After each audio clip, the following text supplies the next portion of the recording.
Hello everybody, আশা করতেছি আজকেও সবাই ভালো আছেন। রৌদ্রোজ্জ্বল এই দিনে জাপানের সেন্দাই শহর থেকে সবাইকে শুভেচ্ছা জানাচ্ছি আমি মামুন। আজকে এমন একটা জায়গায় আসছি যেখান থেকে আমার শহর সেন্দাই শহরটি খুব সুন্দরভাবে দেখা যায়। আজকে আপনাদেরকে ঘুরিয়ে দেখাবো সেন্দাই শহরের সবচেয়ে প্রাচীনতম একটি ক্যাসেল। এই ক্যাসেলটি 1601 খ্রিস্টাব্দে তৈরি করা হয়েছিল। এরপর থেকে আজ পর্যন্ত বিভিন্নবার বিভিন্ন আর্থকোয়াক ভূমিকম্পতে ধূলিসাৎ হয়ে যাওয়ার পরেও পুনর্নির্মাণ করে জাপানিজরা তাদের ঐতিহ্য ধরে রেখেছে। এই ক্যাসেলটি ভূপৃষ্ঠ থেকে প্রায় কয়েক শত মিটার উচ্চতায় হওয়ায় এখান থেকে পুরো শহরটি নিয়ন্ত্রণ করত প্রাচীনকালের রাজা বা কিং, যেটাই বলি। এই ক্যাসেলটি যেমনই জাপানের ঐতিহ্য ঐতিহাসিক দিক তুলে ধরে, ঠিক তেমনই পর্যটকদের কাছে খুবই আকর্ষণীয় একটা জায়গা। আজকে প্রচণ্ড গরম হওয়ায় আশেপাশে জাপানিজ বা পর্যটক কম দেখা যাচ্ছে। সাধারণত এটাই সেন্দাই সবচেয়ে মূল আকর্ষণ। পুরো জাপান থেকেই এই ক্যাসেল দিয়ে হিস্টোরিক প্লেসটি দেখার জন্য পর্যটকরা ভিড় করে থাকে। এই ক্যাসেলটি আমার বাসা থেকে খুব একটা দূরে নয়, সেজন্য আজকে সাইকেল নিয়েই বের হচ্ছি। ক্যাসেলটি যেহেতু পাহাড়ে অনেক উপরে অবস্থিত, সেজন্য যতটুকু পারি সাইকেল দিয়ে উঠে এরপর হেঁটে ওঠার চেষ্টা করব।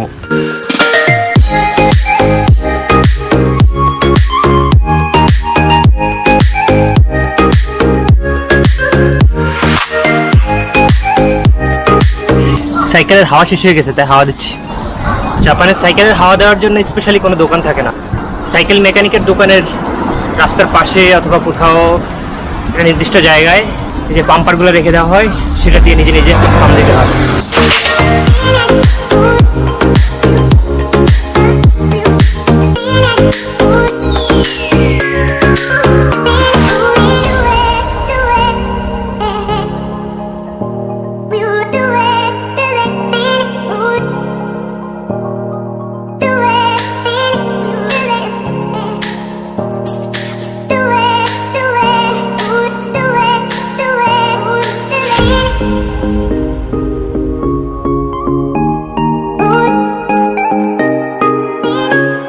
ব্যস্ত এই শহর ছেড়ে গন্তব্যের দিকে পায়ে হাঁটা শুরু করলাম।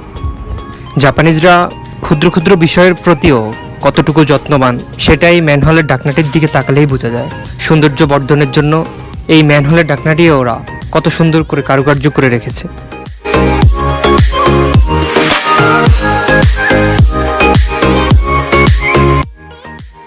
পাহাড়ি রাস্তা ধরে উপরে উঠতে একটু কষ্ট হচ্ছে ঠিকই, কিন্তু উপরে উঠতে পারলে আশা করি কষ্টটা দূর হয়ে যাবে।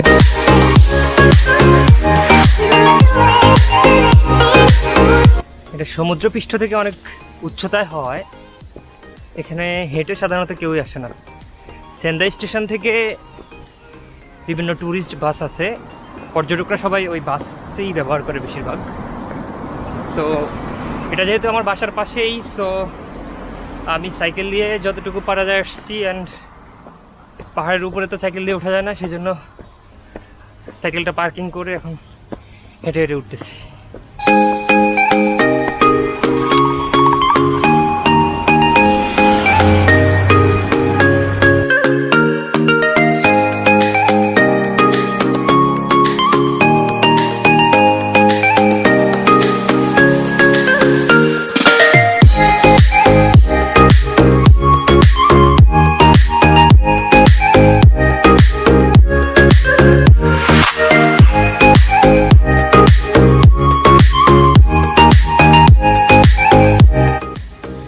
পর্যটকদের জন্য জাপান সরকারের আন্তরিকতার শেষ নেই। শুধুমাত্র পর্যটকদের জন্যই বিশেষভাবে নির্ধারিত করা হয়েছে এই বাসগুলো।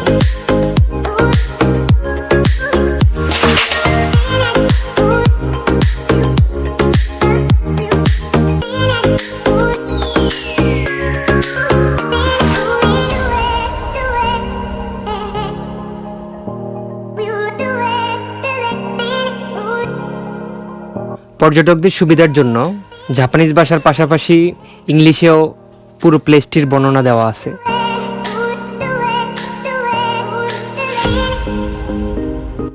1710 সালে ভূমিকম্পে ধ্বংস হয়ে যাওয়ার পর অবশিষ্ট পাথরের অংশগুলোকে নিদর্শন হিসেবে সাজিয়ে রাখা হয়েছে।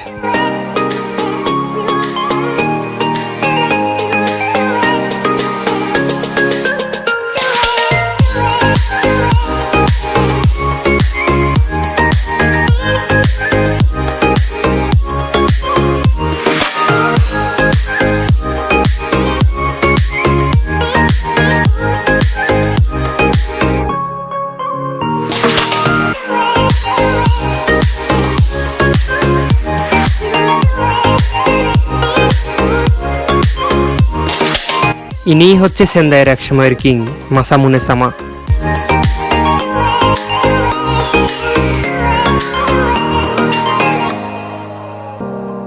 জাপানের জীবন্ত সামুরাইদের সাথে অনেক মজা করলাম।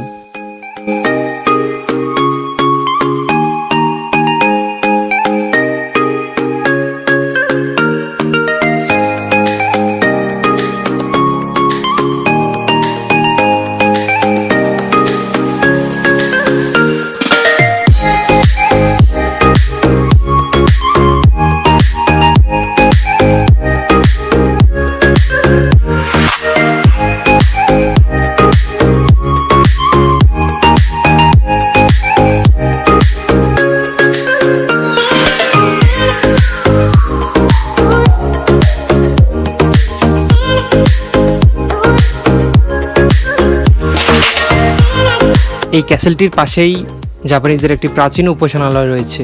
এই সব ট্রেডিশনাল জিনিসপত্র দিয়েই এরা উপাসনা করে থাকে।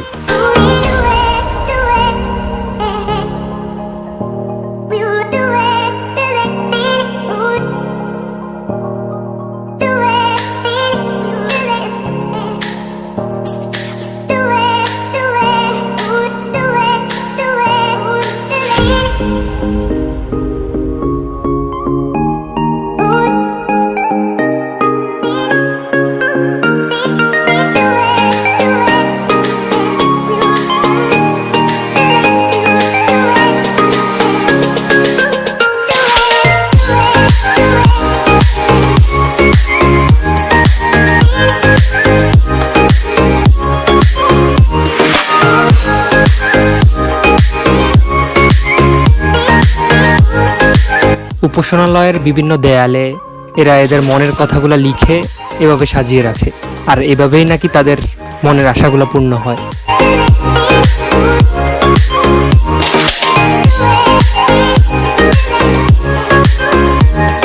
একটা পরিসংখ্যানে দেখা গেছে জাপানের অর্ধেকেরও বেশি মানুষ কোনো রকম সৃষ্টিকর্তা বা গডে বিশ্বাসী না। এরপরেও জাপানিজরা অনেস্ট এবং ডিসিপ্লিন একটা জাতি। সত্যি অবাক করা বিষয়।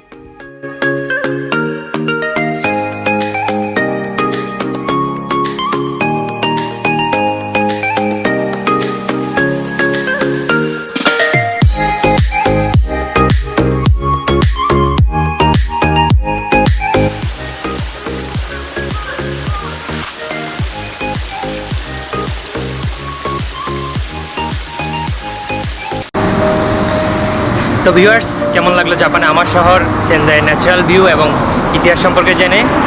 সেটা কমেন্ট করে জানান। আর আমার সাথে এভাবে পুরো জাপান শহর ঘুরতে চাইলে চ্যানেলটি এখনই সাবস্ক্রাইব করে রাখুন। আজকের মতো গুড বাই।